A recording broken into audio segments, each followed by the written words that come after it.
Hello friends, everything for exam channel में आपका स्वागत है। मैं तरुण दादीच आपका स्वागत करता हूं। आज मैं आपके लिए लेकर आया हूं डेली न्यूज़ करंट टॉपिक्स, जो कि दिन भर में जो भी घटनाएं हुई है वो मैं आपका डेली कोशिश करूंगा पूरे से पूरे अच्छे से कवर किया जाए। तो आज मैं आपके लिए 24 सितंबर की जो भी टॉप न्यूज़ रही है उनको कवर करने वाला हूँ। तो फ्रेंड्स चलते हैं, हम स्टार्ट करते हैं। सबसे पहले मैं आपको बताता हूं कि कमला हैरिस ने पीएम मोदी के सामने की लोकतंत्र पर बात और कहा हालात सुधारने के लिए भारत का साथ होना जरूरी है। जैसा कि आप जानते हैं कि हमारे जो प्राइम मिनिस्टर मोदी हैं वो लगभग 3 डेज विजिट्स पर अमेरिका गए हुए हैं। आपको जैसा कि पता हुआ है 3 डे विजिट्स पर वो यूएस गए हुए हैं, ये आपको याद रखना है फ्रेंड्स। तो आप बहुत अच्छे से जानते होंगे कि जो वहाँ की अमेरिका की उपराष्ट्रपति है वो है कमला हैरिस, जहाँ उनसे मीटिंग भी हुई। तो उस मीटिंग के दौरान कई मुद्दों पर बात हुई, जिसमें कमला हैरिस ने पीएम मोदी के सामने लोकतंत्र के मुद्दे को भी उठाया और बिना किसी देश का नाम लिए उन्होंने कहा कि दुनिया में लोकतंत्र खतरे में और इसे बचाने की जरूरत है। अगर हालात सुधारने तो भारत का साथ आना भी जरूरी है। जैसे कि आप जानते हैं कि अभी अमेरिका की अगर कोई विजिट हो रही है तो आप सबसे ज़्यादा लोकतंत्र की अगर कोई बात की जाती है तो वो अभी सबसे ज़्यादा चर्चा में चल रहा है अफगानिस्तान। आप जानते हैं कि अफगानिस्तान जहां से यूएस ने अपनी आर्मी को वापस से बुला लिया है, तो इसकी वजह से अफगानिस्तान में आप जानते हैं कि तालिबान जो है तालिबान का राज चल रहा है वहाँ पर, उसको लेकर अमेरिका की जगह जगह बुराई भी चल रही है। तो और वैसे भी आप जानते हैं कि पीएम मोदी भी बहुत ज़्यादा चर्चा में रहते हैं, तो इस वजह से ये विजिट कहीं ना कहीं बहुत ही ज़्यादा इंपॉर्टेंट बनती है। तो आपसे एग्जाम में क्वेश्चन पूछा जा सकता है कि पीएम मोदी 3 डे विजिट्स पर कहाँ गए थे यूएस, वहाँ पर उनकी जो मुलाकात थी वो किस किस से हुई। तो आप जानते हैं कि अमेरिका की जो उपराष्ट्रपति है कमला हैरिस, उनसे मुलाकात हुई थी। और इसके अलावा मैं आपको बताता हूँ कि वहीं के जो 46th प्रेसिडेंट हैं, आप बहुत अच्छे से जानते होंगे, जो बाइडेन, उनसे भी वो मिलेंगे पीएम मोदी, और साथ के साथ बहुत मुद्दों पर बात होगी। और इसके अलावा टेररिज्म पर भी उनके बीच में बात होगी, ये जरूर मुद्दा रखा जाएगा। तो इसके अलावा आपको ये भी याद रखना है कि फ्रेंड्स ये कौन सी पार्टी से आते हैं, ये डेमोक्रेटिक पार्टी से आते हैं, दोनों के दोनों, जो उपराष्ट्रपति है और राष्ट्रपति। और इसके अलावा जो इसके पहले जो प्रेसिडेंट थे वो थे डोनाल्ड ट्रंप, जो कि 45th प्रेसिडेंट थे, जो कि रिपब्लिकन पार्टी से थे। ये भी आपको याद रखना है फ्रेंड्स। तो इन तरीके से आपसे क्वेश्चंस आप अपने प्रिपेयर कर सकते हैं। सिर्फ आपको इतना सा याद रखना है कि पीएम मोदी जो 3 डे विजिट्स पर गए हुए हैं वो अमेरिका गए हुए हैं। और वहां पर उनकी कमला हैरिस से बात हुई और जहां पर लोकतंत्र के मुद्दे पर बात हुई है। इसके अलावा मैं आपको बताता हूं कि मार्च महीने में भी अमेरिका में स्थित संस्था फ्रीडम हाउस ने अपनी सालाना रिपोर्ट में भारत के लोकतंत्र की रैंकिंग को नीचे कर दिया था। और मार्च में ही स्वीडन स्थित वी डैम इंस्टीट्यूट ने कहा था कि भारत की लोकतंत्र व्यवस्था चुने हुए निरंकुश शासन में तब्दील हो गई है। तो कहीं ना कहीं ये हेडलाइन बहुत ज्यादा इंपॉर्टेंट बनती है। आगे चलते हैं फ्रेंड्स।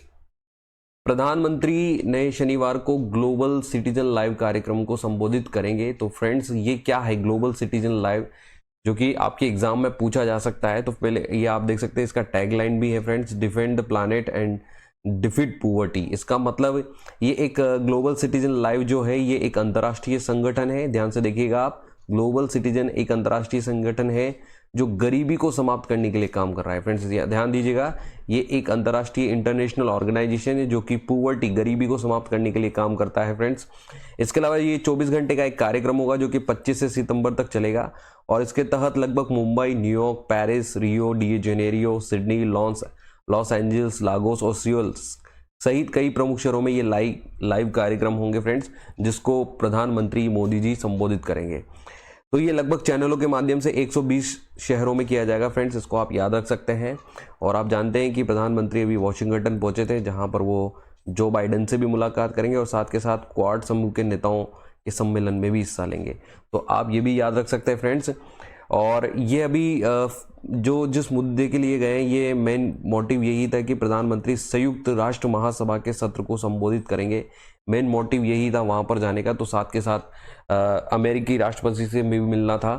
तो ये सभी मोटिव्स थे, जो अफगानिस्तान को लेकर बात करनी थी, टेररिज्म को लेकर बात करनी थी, पाकिस्तान चाइना से लेकर जो हमारा विवाद चले उनको लेकर बात करनी थी। साथ के साथ जो क्वाड समूह बना है, अभी नया क्वाड समूह बना है, आप जानते होंगे, जिसमें ऑस्ट्रेलिया, जापान, इसके अलावा यूएस और इंडिया, ये 4 देश इसके अंदर होंगे क्वाड समूह के अंदर।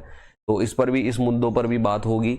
तो इसलिए आपको सिर्फ इसमें इतना सा याद रखना है कि ग्लोबल सिटीजन एक अंतर्राष्ट्रीय संगठन है जो कि गरीबी को समाप्त करने के लिए काम कर रहा है, और इसको प्रधानमंत्री जी संबोधित करेंगे। आगे चलते हैं फ्रेंड्स। फ्रांस जर्मनी ने WHO प्रमुख टेड्रोस घेब्रेयेसस को दूसरे कार्यकाल के लिए नामित किया है। फ्रांस जर्मनी जो आप जानते हैं बहुत अच्छे विकसित देश हैं, जिन्होंने WHO के लिए टेड्रोस घेब्रेयेसस के दूसरे कार्यकाल के लिए उनको वापस से मतलब नॉमिनेट कर दिया है फ्रेंड्स। तो ध्यान दीजिएगा कि उन्होंने यूरोपियन संघ के अन्य देशों के इथोपिया के टेड्रोस घेब्रेयेसस को विश्व स्वास्थ्य संगठन के महानिदेशक के तौर पर दूसरे कार्यकाल के लिए नामित कर दिया गया। तो फ्रेंड्स मैं इसमें डायरेक्ट बात करता हूँ कि WHO क्या है आपका, ये एक वर्ल्ड हेल्थ ऑर्गेनाइजेशन है। इसका मतलब कि विश्व स्वास्थ्य संगठन इसको बोला जाता है। इसका हेडक्वार्टर जो फ्रेंड्स वो है जिनेवा स्विट्जरलैंड में। ये भी आप याद रखें, ये भी आपके एग्जाम में पूछा जा सकता है। जिनेवा स्विट्जरलैंड में इसका हेडक्वार्टर है फ्रेंड्स। साथ के साथ जो इसके अध्यक्ष थे वो कहने का मतलब टेड्रोस और एडहोनम इनका नाम है, एडहोनम, टेड्रोस एडहोनम घेब्रेयेसस इनका पूरा नाम है। तो जर्मनी और फ्रांस जो कि यूरोपियन यूनियन के सदस्य हैं, जर्मनी और फ्रांस, और इन्होंने इसके लिए मंजूरी दे दी है कि वापस से दूसरे कार्यकाल के लिए इन्हीं को नॉमिनेट करना, इन्हीं को ही आगे बढ़ाना चाहिए, इन्हीं का कार्यकाल बढ़ाना चाहिए। वैसे आप जानते हो कि टेड्रोस एडहोनम्स कोविड के चलते बहुत ज़्यादा चर्चा में रहे, इतने ज़्यादा चर्चा में रहे कि कहीं ना कहीं उन्होंने कुछ जानकारियाँ छुपाई है, इस वजह से कहीं ना कहीं वो बहुत ज़्यादा चर्चा में रहे। इसलिए इनका नाम भी आपके लिए बहुत ज़्यादा इंपॉर्टेंट बनता है, इनके नाम को आपको याद रखना चाहिए। आगे चलते फ्रेंड्स। रेस टू जीरो में शामिल हुए महाराष्ट्र के 43 शहर। ये क्या है रेस टू जीरो? तो मैं आपको बताता हूँ कि जो प्रगतिशील जलवायु कार्यवाही के अपने प्रयासों को आगे बढ़ाते हुए महाराष्ट्र ने घोषणा की कि उसके 43 शहर वैश्विक रेस टू जीरो अभियान में शामिल होंगे। इसकी घोषणा पर्यावरण जलवायु मंत्री आदित्य ठाकरे ने की है। तो आपको बताता हूँ कि अभी जो महाराष्ट्र में फ्रेंड्स जो सरकार चल रही है वो महाविकास अघाड़ी सरकार चल रही है। ये आप याद रखना फ्रेंड्स, वहाँ पे जो सरकार चल रही है वो है महाविकास अघाड़ी। अब ये महाविकास अघाड़ी सरकार क्या है, इसके अंदर आप जानते हैं शिवसेना, साथ के साथ NCP और इंडियन नेशनल कांग्रेस, इन तीनों का गठबंधन है। और इस गठबंधन के साथ साथ वहाँ पर शिवसेना के CM है उद्धव ठाकरे, और उद्धव ठाकरे के ही पुत्र हैं, आप बहुत अच्छे से जानते होंगे, आदित्य ठाकरे, इन्हीं के पुत्र हैं ये। और ये पर्यावरण जलवायु मंत्री हैं वहाँ पर।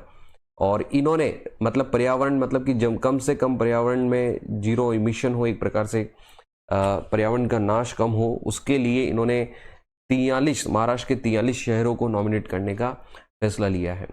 तो रेस टू जीरो में शामिल होना जलवायु परिवर्तन के खिलाफ वैश्विक लड़ाई में हमारा योगदान है। हम कार्बन उत्सर्जित नहीं कर सकते हैं, हमारे समय की विलासिता नहीं है।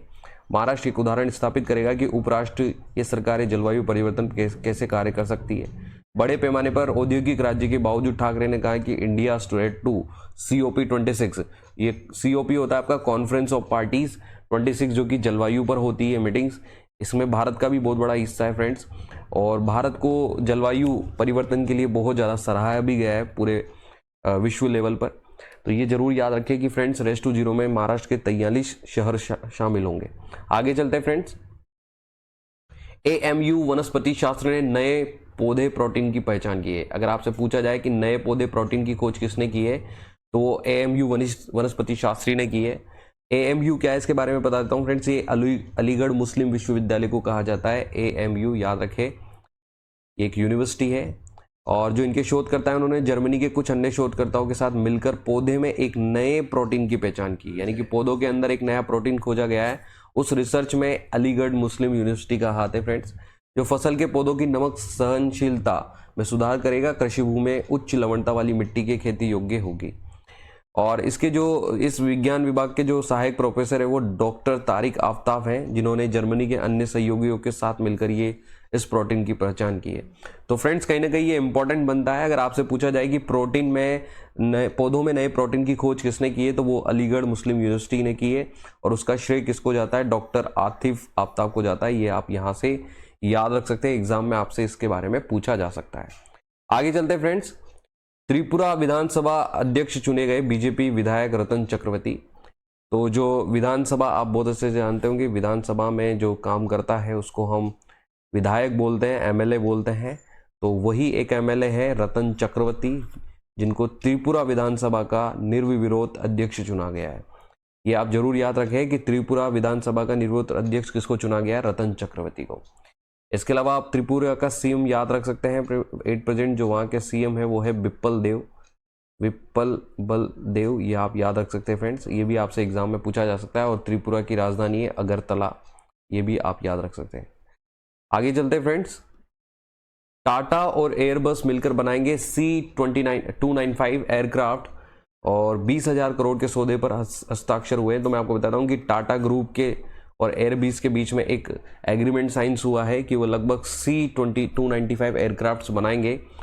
तो ध्यान दीजिएगा, टाटा और एयरबस ने 20,000 करोड़ के डील के हस्ताक्षर किए और इस करार के तहत एयरफोर्स के लिए 56 C-295 ये एक ब्रांडिंग हो गया, एक प्रकार से उसका टाइप्स हो गया, और ये टोटल होंगे 56 जो कि इनका निर्माण किया जाएगा। और ये देश के इतिहास का सबसे बड़ा निजी कंपनी मिलिट्री मैन्युफैक्चरिंग ऑर्डर होगा।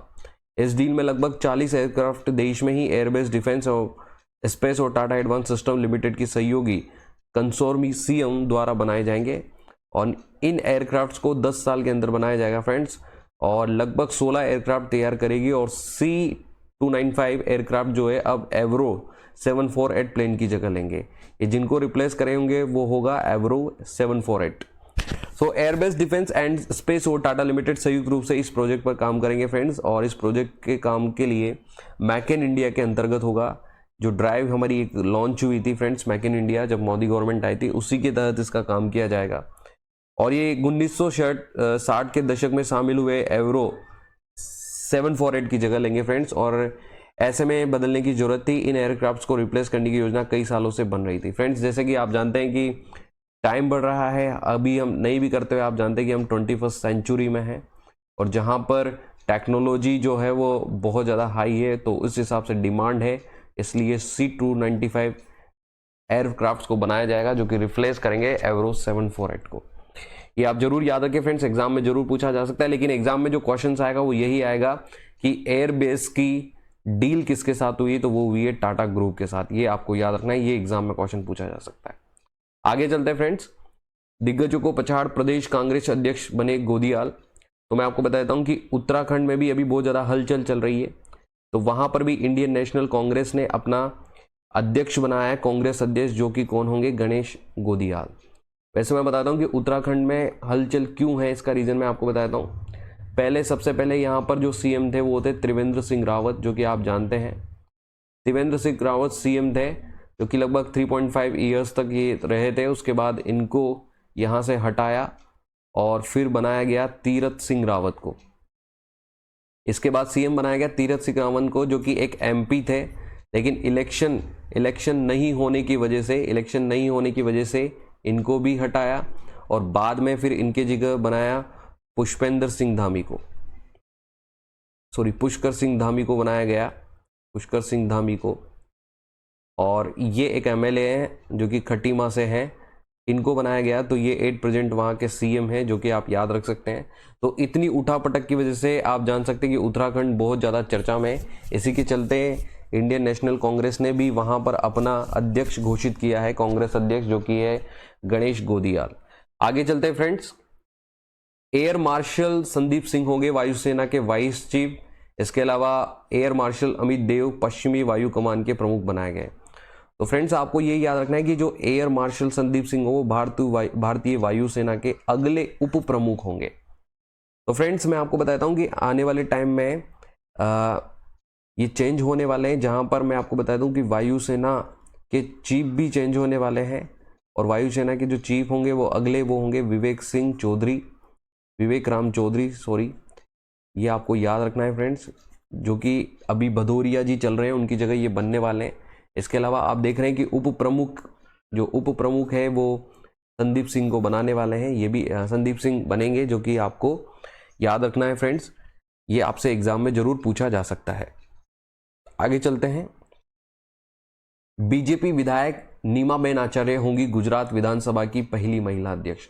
अगर आपसे कभी पूछा जाए कि गुजरात विधानसभा की पहली महिला अध्यक्ष कौन होगी, तो वो होगी नीमाबेन आचार्य। ये आपसे एग्जाम में पूछा जा सकता है। आपको जरूर याद रखना है कि गुजरात विधानसभा की पहली महिला अध्यक्ष कौन होगी, नीमाबेन आचार्य। इसके अलावा आप जानते हैं कि फ्रेंड्स वहाँ का सीएम भी चेंज हो चुका है और वो सीएम जो जिनको बनाया गया वो है भूपेंद्र पटेल, और भूपेंद्र पटेल ने जिनकी जगह ली है वो है विजय रूपाणी। ये भी आप याद रखें फ्रेंड्स, विजय रूपाणी की जगह भूपेंद्र पटेल को नया सीएम बनाया गया है। ये आप याद रखें फ्रेंड्स, एग्जाम में पूछा जा सकता है। इसके अलावा आप ये भी याद रखें कि गुजरात विधानसभा की पहली महिला अध्यक्ष कौन है, नीमाबेन आचार्य।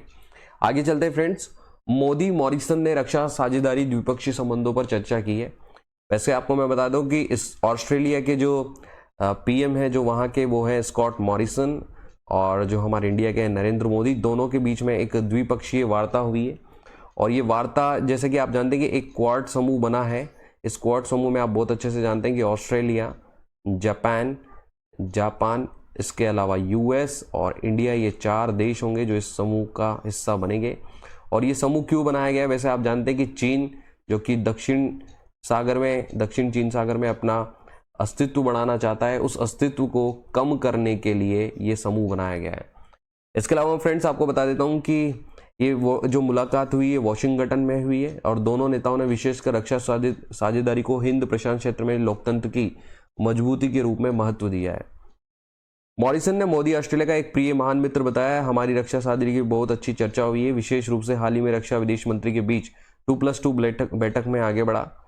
महामारी के बाद अवधि में दोनों नेताओं की पहली व्यक्तिगत बैठक थी। हालांकि उन्होंने जून में एक वर्चुअल बैठक की थी और शुक्रवार को क्वाड शिखर सम्मेलन में जापान के राष्ट्रपति ये गलत है यहाँ पर, यूएस के राष्ट्रपति जो बाइडेन और जापान के प्रधानमंत्री योशिहिदे सुगा। तो याद रहे, यहाँ से आप याद कर सकते हैं कि जापान के प्रधानमंत्री है योशिहिदे सुगा, जो कि थोड़े समय बाद ये भी रेजिग्नेशन देने वाले हैं फ्रेंड्स। ये भी आपको याद रखना है, इंपॉर्टेंट है, आपसे एग्जाम में पूछा जा सकता है। आगे चलते हैं फ्रेंड्स, केरल बनाएगा अपनी तरह का पहला भाषा साहित्यिक संग्रहालय। उच्च साक्षरता दर और अद्वितीय साहित्य और सांस्कृतिक परंपरा के लिए पहचाने वाले केरल में जल्द ही विरासत को प्रदर्शित करने के लिए एक संग्रहालय होगा, जिसे दुनिया में अपनी तरह का पहला साहित्यिक और सांस्कृतिक संग्रहालय बताया जा रहा है। तो अगर आपसे पूछा जाए कि 1 नवंबर को राज्य के स्थापना दिवस कोट्टायम जिले के नटकम में अक्षर संग्रहालय का निर्माण शुरू करने का निर्णय लिया है, और लेखकों की प्रकाशन और बिक्री सहकारी समिति, साहित्य प्रवर्तक और सहकारी समिति के तत्वाधान में अद्वितीय संग्रहालय का निर्माण किया जाएगा। पहली बात तो बता दूं कि फ्रेंड्स, केरल जहां के सीएम आप जानते होंगे, जिनकी इमेज भी आप देख रहे हैं, पिनराई विजयन, जो कि वहां के सीएम है, ये वापस से चुन के आए। इसके अलावा मैं बता दूं कि केरल में जो भाषा बोली जाती है वो मलयालम भाषा बोली जाती है। तो एक प्रकार से ये वहाँ की संस्कृति को भी रिप्रेजेंट करती है। केरल जो साक्षरता के क्षेत्र में भी सबसे आगे है, ये भी आप जानते हैं फ्रेंड्स। सो केरल ऐसा देश है जो मतलब देश में ऐसा राज्य होगा जो पहला भाषा साहित्यिक संग्रहालय बनाने जा रहा है, जो कि उसकी खुद की विश्व में और भारत के लेवल पर अपनी पहचान बनाएगा। तो ये सांस्कृतिक संग्रहालय जो कि केरल की ओर से बनाया जाएगा, आप जरूर याद रखें, इसको एग्जाम में पूछा जा सकता है फ्रेंड्स। सो फ्रेंड्स, इसके अलावा मैं आपको ये कहना चाहता हूँ कि सिविल सर्विस का एग्जाम जो है फाइनल रिजल्ट्स आ चुका है मेन का, और यूपीएससी जो 2020 का जो नतीजा है उसमें शुभम कुमार ने टॉप किया है। अगर आपसे पूछा जाए कि यूपीएससी जो 2020 है उसमें टॉप किसने किया है, तो वो है शुभम कुमार, जो कि आप याद रख सकते हैं फ्रेंड्स, आपके एग्जाम में अगर पूछा जाए तो। इसके अलावा कुल 761 उम्मीदवारों की सिफारिश हुई है इस बार, और रिजल्ट में जो शुभम कुमार है उन्होंने शीर्ष स्थान हासिल किया है। तो फ्रेंड्स, ये थे करंट टॉपिक्स की न्यूज़, जो कि आपका अगर आप डेली देखते हैं तो इमेज बेस्ड ये न्यूज़ है, जो कि अगर आप डेली देखते हैं तो ये आपका कहीं ना कहीं करंट अफेयर्स भी कवर करेगा। ज़्यादा से ज़्यादा आपको इसको देखने में 10 से 15 मिनट लगेंगे फ्रेंड्स, आप ज़रूर देखें, और कहीं ना कहीं आपकी इससे जीके भी जो करंट जीके है वो बहुत अच्छी होगी। तो फ्रेंड्स, हम आपके लिए ज़्यादा से ज़्यादा अच्छा से अच्छा कंटेंट लेकर आएंगे, और हम आपकी प्रिपरेशन वीडियो कंटिन्यू रखेंगे। तो फ्रेंड्स, आप हमारी वीडियोस जरूर देखें, और अगर कोई कमी हो तो कमेंट बॉक्स में कमेंट जरूर करें, एंड प्लीज़ हमारा channel like, subscribe and share करना ना भूलें। Thank you.